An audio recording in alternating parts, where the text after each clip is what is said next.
we've taken slightly different paths, but actually, in some ways, I suspect, Bill, we haven't taken as radical a set of different paths as we otherwise might appear to have taken.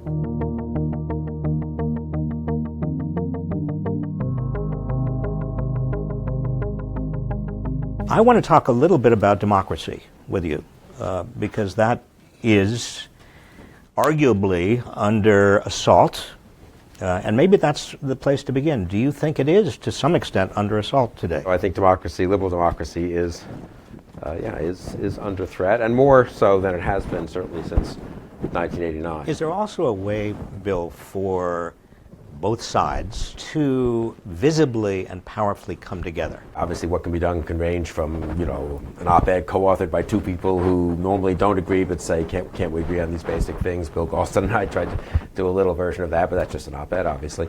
One could imagine much more organizational and institutional things at the local level, the state level, and the national level, or the international level. Is there anything we the people, now this is not left or right, we can do to protect democracy in the age of Trump?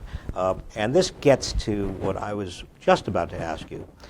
Even if we could agree to some ways to reform the economy so that it seemed and felt and in fact was less rigged economically, and the middle class and the working class and the poor got a larger proportion of the gains from the economy, don't we also have to, in fact, isn't a prerequisite for that, to get big money out of politics, to make reforms in terms of how, of gerrymandering, of voter suppression, of every way in which our political system seems, and in many respects is, rigged for the benefit of those who already have power? Thinking about political and institutional reforms that really give people a sense they are in control of their own lives is very important. For me, I've become much more of a fan of decentralization than I was 20 or 30 years ago. I just think it's really important for people to have the sense they can control some parts. Some things work nationally, and Social Security, that's fine. You're not going to decentralize that. But there are a lot of things that really could be, and here the internet can be a force for good, I think.